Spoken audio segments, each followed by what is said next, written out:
würde, wäre, hätte, möchte so gern, aber daraus wird heute leider wieder nichts werden. Meine Güte, mein Stress wäre enorm, ohne die entspannende Möglichkeitsform. Wenn die Leute reden von Aktivität, denke mir, für dieses Herz schon viel zu spät. Da lobe ich mir den Konjunktiv, der macht mich so herrlich inaktiv. Und so stehe ich heute ohne der Star, überleg mal rein fiktiv, was ich halt alles machen könnte. Aber ich bleib liegen, weil ich bin so verwöhnt vom Konjunktiv, der mir jede Pause gönnt.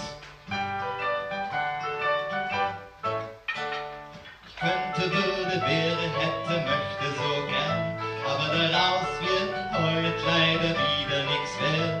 Die Vergangenheit, die Zukunft machen mir Mut, und wenn man in der Gegenwart nicht so viel tut. Mein bester Freund ist also der Konjunktiv, durch ihn bin ich gelassen, ruhig und nicht zu aktiv. Denn alles, was ich gerne könnte, wäre und hätte, ist ja dann doch nur in der Vorstellung nett. Ich bin mir sicher, dass jeder davon träumt, von so einem Begleiter, von so einem Freund. Doch die anderen denken, dass es sie nicht gibt, nur weil man den Konjunktiv nicht sieht.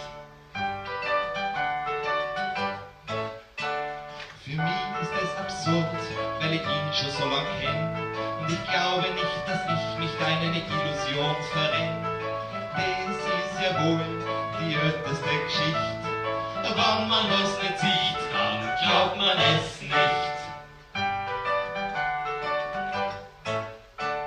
Mein Freund, der Konjunktiv ist sicher gekränkt, wenn ich ihm erzähl, wie man von ihm denkt.